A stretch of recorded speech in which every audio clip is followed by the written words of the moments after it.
So, okay. So in this video, we are going to talk about this central bank and its functions and little bit its its features. Okay. So देखो, हम पहले बात करते हैं central bank की, ठीक है। देखो सेंट्रल बैंक क्या होता है, तो देखो इट मे भी हो सकता है ये वीडियो थोड़ा मोड़ा लेंदी हो, बिकॉज जो सेंट्रल बैंक के फंक्शंस हैं वो थोड़े से बड़े हैं, ठीक है, मतलब थोड़ा सा लेंदी है। सो इट मे भी हो सकता है कि वीडियो थोड़ा सा लेंदी हो, बट ठीक है, I will try my best कि वीडियो को शॉर्ट से शॉर्ट बनाया जाए, ठीक है। तो देखो पहले हम बात करते हैं सेंट्रल बैंक की। देखो हम जो मैं जो आपको मीनिंग बताने वाला हूँ ये हर कंट्री में फॉलो होता है, मतलब कोई ऐसा नहीं है कि ये डेफिनेशन जो सेंट्रल बैंक है ये सिर्फ इंडिया में ही फॉर्म करेगा, ठीक है, ऐसा कुछ नहीं है। क्योंकि जो सेंट्रल बैंक होती है वो सारी कंट्री के सेम ही होते हैं, मतलब जो हमारे कंट्री का सेंट्रल बैंक है वो अदर कंट्री का भी सेंट्रल बैंक वही काम परफॉर्म करेगा, ठीक है। सो मतलब there is not a difference between of working of a different countries of a central bank, ठीक है। सो सिंपली पहले हम बात करते हैं होता क्या है। देखो सेंट्रल बैंक क्या है, simply it is the apex institute of a country. देखो ये एक तरह से कंट्री का हेड है, ठीक है, एपेक्स इंस्टीट्यूट है, हेड है। अब देखो हेड है या कह सकते एक तरह से सुपीरियर है या बैंकों का बाप है, या फिर ये कह सकते एक तरह से क्यों एपेक्स इसको कहा गया है, क्योंकि सिंपली ये ऑर्गेनाइज करता है, सुपरवाइज करता है, रेगुलेट करता है एंड डेवलप करता है monetary system of a country. मतलब हर कंट्री का जो अलग अलग कंट्रीज है, ठीक है, उस कंट्री का जो भी सेंट्रल बैंक होगा वो करता क्या है, मतलब जो भी मॉनेटरी सिस्टम है, मॉनेटरी सिस्टम का मतलब होता है जो मनी से रिलेटेड है, जो क्रेडिट से रिलेटेड है, जो मनी सप्लाई से रिलेटेड है, ठीक है, वो क्या करेगा उस मनी सप्लाई को या उस पूरे के पूरे फाइनेंशियल चीजों को या जो मनी से रिलेटेड चीजें उसको ऑर्गेनाइज करता है, सुपरवाइज करेगा, रेगुलेट करेगा और डेवलप करेगा। मतलब अगर टाइम टू टाइम किसी भी तरीके के चेंजेस करने होंगे, ठीक है, तो उसको चेंज करेगा, डेवलप करेगा, रेगुलेट करेगा, फिर कंट्रोल भी करते हैं, सुपरवाइज करते हैं। तो simply we can say that central bank क्या होता है, it is the apex bank of a country and simply it perform the activities related with the money supply which were organizing, supervising, regulating and controlling, ठीक है। ये controlling है, sorry developing या simple word controlling आप कह सकते हो। देखो ये सारी चीजों को परफॉर्म करता है। अब थोड़े से पॉइंट्स की बात कर लेते हैं। तो देखो हमारे इंडिया में जो सेंट्रल बैंक है उसको कहा जाता है रिजर्व बैंक ऑफ इंडिया यानी आरबीआई। तो देखो हमारे इंडिया में जो सेंट्रल बैंक है उसको हम रिजर्व बैंक ऑफ इंडिया कहते हैं, और जो रिजर्व बैंक ऑफ इंडिया है उसको इस्टेब्लिश किया गया था 1935 में, जो कि as a share holders bank था, ठीक है। मतलब आप कह सकते हैं इसको नेशनलाइज भी नहीं दिया गया था, मतलब नेशनलाइजेशन इसको डिक्लेयर नहीं किया गया था, बट 1 जनवरी 1949 में इसको नेशनलाइज कर दिया गया था और इसको सिंपली सारे बैंक्स का बाप घोषित कर दिया गया। मतलब सिंपली जितनी भी बैंक्स है, जितना भी मॉनेटरी सिस्टम है, उन सारे सिस्टम को ये ऑर्गेनाइज करेगा। मतलब कि कहीं पे भी अगर इसको ऑर्गेनाइज करने की जरूरत है, मतलब मैनेज करने की जरूरत है, सुपरवाइज करेगा, यानी कि अगर किसी भी तरीके से मनी सिस्टम में कोई चेंजेस हैं या अगर किसी बैंक को इसको कंट्रोल करना है या फिर सुपरवाइज करना मतलब गाइड करना है तो करेगा। रेगुलेट करेगा, मतलब कि अगर किसी भी बैंकिंग सिस्टम या कोई भी मनी से रिलेटेड फॉर्म अगर कोई प्रॉब्लम होगी तो उसको रेगुलेट करना, और दूसरी चीज उसको डेवलप करना, मतलब टाइम टू टाइम हमारे इंडियन मॉनेटरी सिस्टम को डेवलप करना चाहिए। जैसे सिंपली हम क्या कहते हैं, चीजों का बदलाव जरूरी है, ठीक है। तो उसी तरीके से हमारी जो मनी सिस्टम है, जैसे सिंपल सी बात है, ठीक है, जो नोटबंदी हुई, जो पैसा चेंज हुआ, तो वो क्या है, वो एक तरह से डेवलपमेंट था जिसके जरिए कई चीजों को कंट्रोल किया गया, ठीक है। तो उसी तरीके से जो भी सेंट्रल बैंक होती है वो ये कुछ काम को परफॉर्म करती है उस कंट्री के, ठीक है। और ये जो वर्क होंगे ये सिंपल सी बात है मॉनेटरी सिस्टम यानी मनी से रिलेटेड होंगे, पैसे से रिलेटेड होंगे, ठीक है। अब देखो हम थोड़े से आरबीआई की यानी कि जो सेंट्रल बैंक है उसके फीचर्स की बात कर लेते हैं। सबसे पहला it is apex bank. Apex bank है, इसका मतलब क्या है, ये रेगुलेट करेगा money supply and credit in the country. Next, ये पब्लिक से बिल्कुल भी डील नहीं करता, ठीक है। तो सिंपली कह सकते हैं किनसे डील करेगा, चाहे तो गवर्नमेंट से डील करेगा उस कंट्री के, या फिर उस कंट्री का जितने भी कमर्शियल बैंक है यानी जितने भी फुटकरिया बैंक है, जितने भी छोटे मोटे बैंक है, सबको ये डील करता है, बट पब्लिक से ये बिल्कुल डील नहीं करता। Next, function for the welfare of economy. अब देखो ये काम क्या, मतलब इसका मेन काम क्या है, इसका मेन काम होता है, बेसिक वर्क होता है कि वो कंट्री के वेलफेयर के लिए काम करेगा, ठीक है। मतलब simply we can say that as like a commercial bank ये प्रॉफिट मोटिव पे वर्क नहीं करते हैं। And the last one is जो सबसे इंपॉर्टेंट है भैया, इसके पास एक्सक्लूसिव मतलब खतरनाक पावर होती है भैया पैसा छापने, मतलब नोट छापने का। ये कॉइन्स बिल्कुल नहीं, मतलब कॉइन्स ये डील नहीं करते, but they directly deal with the currencies या फिर नोट से करते हैं 1 रुपए का नोट छोड़ करके, ठीक है, क्योंकि जो 1 रुपए का नोट होता है वो मिनिस्ट्री ऑफ फाइनेंस या फिर मिनिस्ट्री ऑफ गवर्नमेंट करती है। बाकी 1 रुपए से ऊपर के जितने भी नोट्स हैं वो सारा का सारा आरबीआई मतलब सेंट्रल बैंक ही करती है, ठीक है। तो ये फीचर्स हैं, आप इसके स्क्रीनशॉट्स ले सकते हो।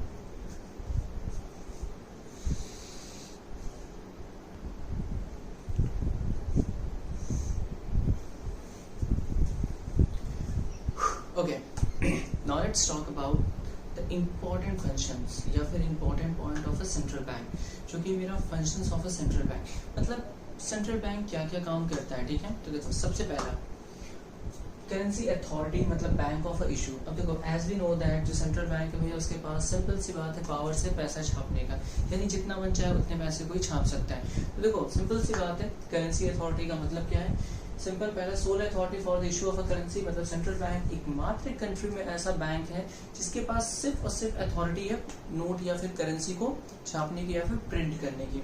Next issue the paper currency, ये सिर्फ और सिर्फ पेपर करेंसी को ही करता है एक्सेप्ट 1 रुपये नोट, 1 रुपए नोट को छोड़ करके बाकी सिक्कों को छोड़ करके। अब देखो ये जो 1 रुपए नोट है बाकी सिक्कों को कौन करता है, मिनिस्ट्री ऑफ फाइनेंस, ठीक है, यानी मिनिस्ट्री ऑफ फाइनेंस जो उसका काम है।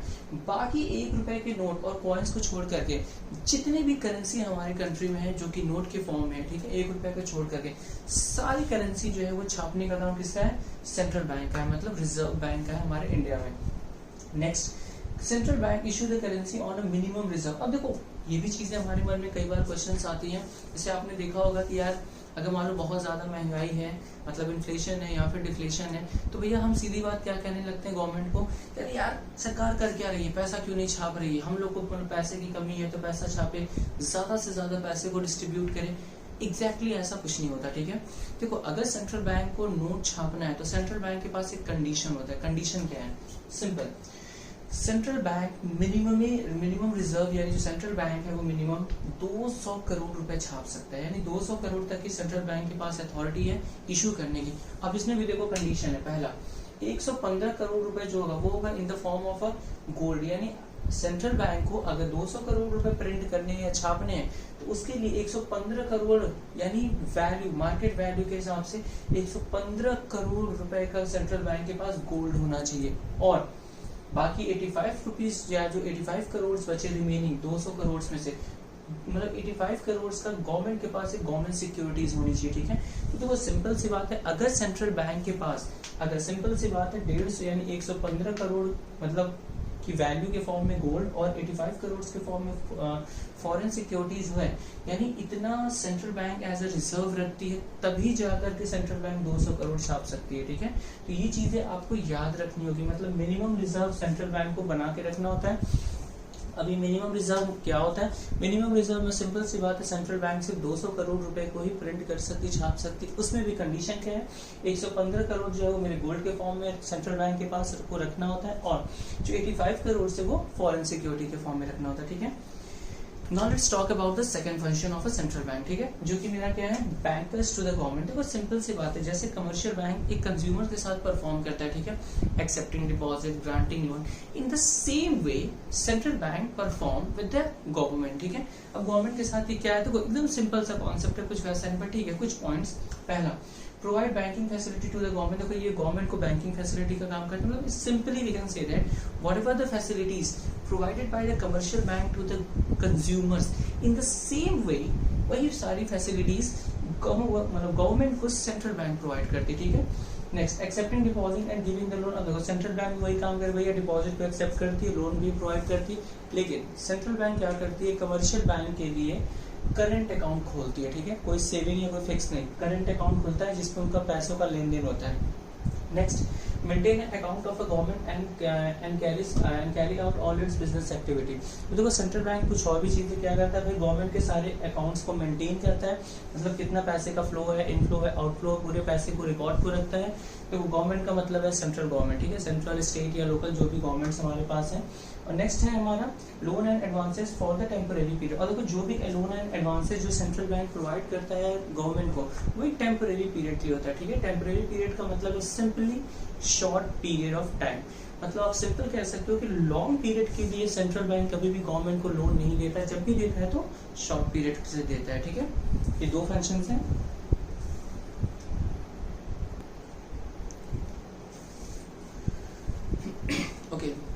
So now let's talk about the third function of a commercial central bank. Okay, third function क्या है आपका? Bankers bank and supervisor. अब देखो ये क्या है भैया, सारे बैंकर्स का बैंक है और सारे बैंक्स को ये सुपरवाइज करता है. अब देखो ये जो सारे बैंकर्स का बाप है, मतलब सारे बैंकर्स का बैंक का मतलब सिंपल सी बात है सारे बैंकों का ये बाप है, और ये सारे बैंक्स को कैसे सुपरवाइज करता है? तो देखो सिंपल सी बात है, सेंट्रल बैंक क्या करता है, तीन तरीके से या in the three different ways central bank just control the commercial banks.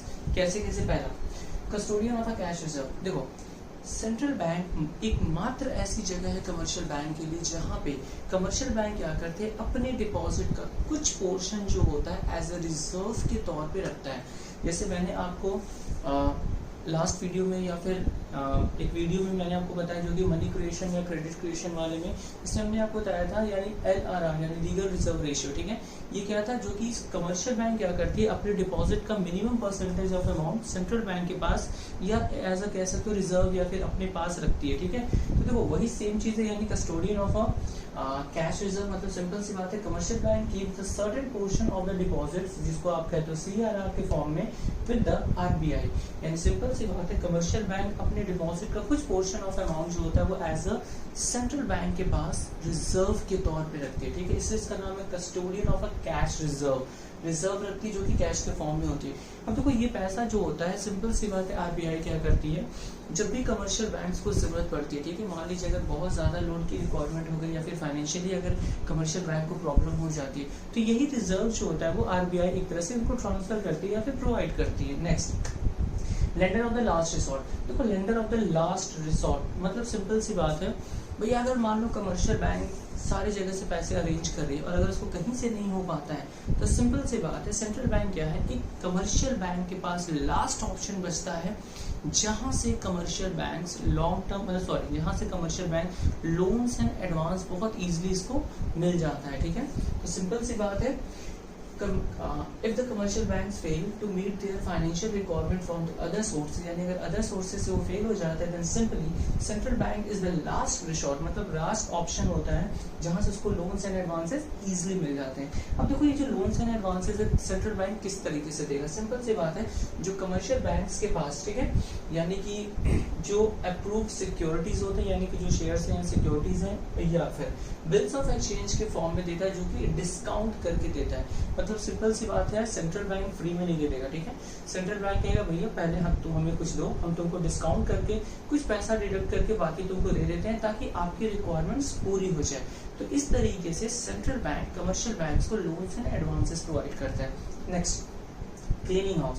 तो वो क्लीनिंग हाउस का मतलब सिंपल सी बात है, जैसे हम देखते हैं भैया, अब हमारे घर में 2-3 लोगों के बीच में अगर लफड़ा हो जाए, लड़ाई झगड़ा हो जाए, तो भैया कोई जो घर का बुजुर्ग होता है वो मैटर्स को शॉर्ट आउट करता है. इन द सेम वे, ठीक है, इन द सेम वे जितने भी कमर्शियल बैंक्स है, ठीक है, अगर उनके बीच में कोई मैटर्स हो जाते हैं या कोई प्रॉब्लम्स हो जाते हैं, तो उन प्रॉब्लम्स को या उन मैटर्स या उन इश्यूज को शॉर्ट आउट करने का काम किसका है, कमर्शियल बैंक का. इसीलिए इसको कहा, सेंट्रल बैंक का है, इसीलिए इसको कहा गया है cleaning houses. Okay, so it act as a cleaning houses for its members bank. मतलब सिंपल सी बात है, सेंट्रल बैंक के जितने भी मेंबर्स, मतलब जितने भी उसके अंडर में वर्क कर रहे जितने भी बैंक्स हैं, उन सारे मेंबर्स बैंक को एक तरह से क्लीनिंग हाउस मतलब प्रॉब्लम्स को शॉर्ट आउट में मदद करता है. अब देखो प्रॉब्लम्स किस टाइप के होंगे, चाहे तो भाई सिंपल सी बात है क्लीनिंग्स होगा या फिर सेटलमेंट होगा या फिर किसी भी तरीके के अमाउंट के ट्रांसफर्स होंगे. ठीक है, तो सिंपल फॉर्म में अगर एक बैंक दूसरे बैंक के साथ किसी तरीके से प्रॉब्लम या फिर किसी तरीके से इश्यूज हो जाते हैं, ठीक है, कॉन्फ्लिक्ट्स हो जाते हैं, तो उन प्रॉब्लम्स को सॉल्व करने के लिए central bank he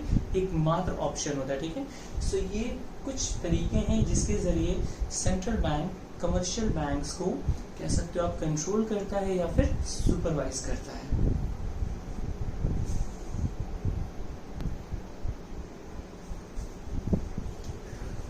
Okay, so now they talk about the last point of this video. Okay, which one is the controller of a foreign exchange reserve? Custodian of a foreign exchange reserve. As we know that अगर आपको international business करना है तो इसके लिए आपके पास foreign currencies होनी चाहिए. ठीक है, या इवन अगर आपको पेमेंट रिसीव करना है फॉरेन, अगर आपको फॉरेन से रिसीव हो रहा है तो उसके लिए भी आपके पास डिटेल्स, मतलब सिंपली कह सकते हो कि यार अगर आपको फॉरेन पेमेंट करना है या फिर अगर आपको इंटरनेशनल ट्रांजेक्शन्स को परफॉर्म करना है, मतलब एक्सपोर्ट इंपोर्ट करना है, ठीक है, तो उसके लिए आपको फॉरेन करेंसीज की रिक्वायरमेंट होगी। तो देखो ये फॉरेन करेंसी को, यानी जो फॉरेन करेंसीज होते हैं, ठीक है, तो इसको भी पूरी तरीके से कंट्रोल करने का काम या किसके अंडर में मोस्टली ये परफॉर्म होगा, वो होता है मेरा आरबीआई, मतलब सेंट्रल बैंक के अंडर में होता है, ठीक है। Simple, it act as a custodian of the country's stock of a gold and the reserve of a foreign exchange. मतलब सिंपल सी बात है, इसमें क्या चीज आएगा कस्टोडियन, इसमें सिंपल सी बात है कंट्री का जो भी स्टॉक है, यानी कि जो कि गोल्ड के फॉर्म में है या फिर रिजर्व के फॉर्म में है, या फिर सिंपल सी बात है अब ये रिजर्व क्या होगा, फॉरेन एक्सचेंज यानी कि फॉरेन करेंसी के फॉर्म में। तो जितना भी जो भी कंट्री का स्टॉक है यानी गोल्ड के फॉर्म में है और जो भी मेरा reserve of a foreign exchange है, ठीक है, वो सारे आरबीआई के कंट्रोल में होगा। देखो एज वी नो दैट, मैंने आपको बताया था मिनिमम रिजर्व, मतलब जो कि आरबीआई जो है वो 200 करोड़ रुपए प्रिंट कर सकती है, ठीक है। उसमें क्या क्या था, गोल्ड था और फॉरेन सिक्योरिटीज थे। तो गोल्ड यानी स्टॉक ऑफ गोल्ड और रिजर्व ऑफ फॉरेन एक्सचेंज यानी फॉरेन सिक्योरिटीज, ये पूरा का पूरा एक तरह से रिजर्व बैंक के ही अंडर में होगा। दूसरा, this function enables for the reasonable control on the foreign exchange. अब देखो इस फंक्शन को सिर्फ इसलिए मोस्टली इस पॉइंट में रखा गया या फिर आरबीआई के अंडर में रखा गया ताकि there should be a reasonable control, यानी किस पे कंट्रोल लगाया जाएगा, फॉरेन एक्सचेंज। और कब होगा, जब एक्सपोर्ट या इंपोर्ट के टाइम में, ठीक है, ताकि मतलब किसी भी तरीके से ब्लैक मार्केटिंग या कह सकते हो मतलब चोरी चमारी, फ्रॉड, मिसरिप्रेजेंटेशंस या फ्रॉड, इस टाइप की चीजें ना हो। And the last one is according to the regulation of foreign exchange, यानी कि फॉरेन एक्सचेंज रेगुलेशंस के अकॉर्डिंग जितना भी, यानी कि all the foreign exchange transaction जो होगा, यानी जितने भी फॉरेन एक्सचेंज ट्रांजेक्शन है, ठीक है, वो कहाँ से होकर के जाएंगे, आरबीआई के पास से। यानी simply you can say that कि मतलब फॉरेन करेंसीज का भी कहीं ना कहीं पूरे तरीके से जो कंट्रोल है वो आरबीआई के ही अंडर में होता है, ठीक है। फॉरेन करेंसीज मतलब कि फॉरेन एक्सचेंज है जिसमें देखो फॉरेन करेंसीज की बात की जा रही है, शेयर्स की बात नहीं की जाती है। तो जो फॉरेन करेंसीज है वो भी आरबीआई के अंडर में आएगा, शेयर्स डिवेंचर्स नहीं, ये डिफरेंट चीजें होती है, वो एक तरह से सिक्योरिटीज है। और यहाँ पर हम बात कर रहे हैं फॉरेन करेंसी, ठीक है। तो देखिए फिलहाल इस वीडियो में इतना ही। एक सबसे इम्पॉर्टेंट फंक्शन है आरबीआई का जो कि है controller of money supply and credit. तो वो पॉइंट आपको एक सेपरेट वीडियो में मिलेगा, ठीक है, बिकॉज वो उस पॉइंट को काफ़ी डिटेल्स में आपको समझाना है, तो शॉर्ट फॉर्म में मैं उस पॉइंट को नहीं बता सकता। सो फिलहाल इन दिस वीडियो ये आपके पास 4 फंक्शंस हैं सेंट्रल बैंक के, मीनिंग्स और कुछ फीचर्स मैंने आपको बताया। बाकी जो एक लास्ट फंक्शन है उसके लिए मैं आपको एक सेपरेट वीडियो आपको मिल जाएगी, ठीक है। So be safe, secure, take care.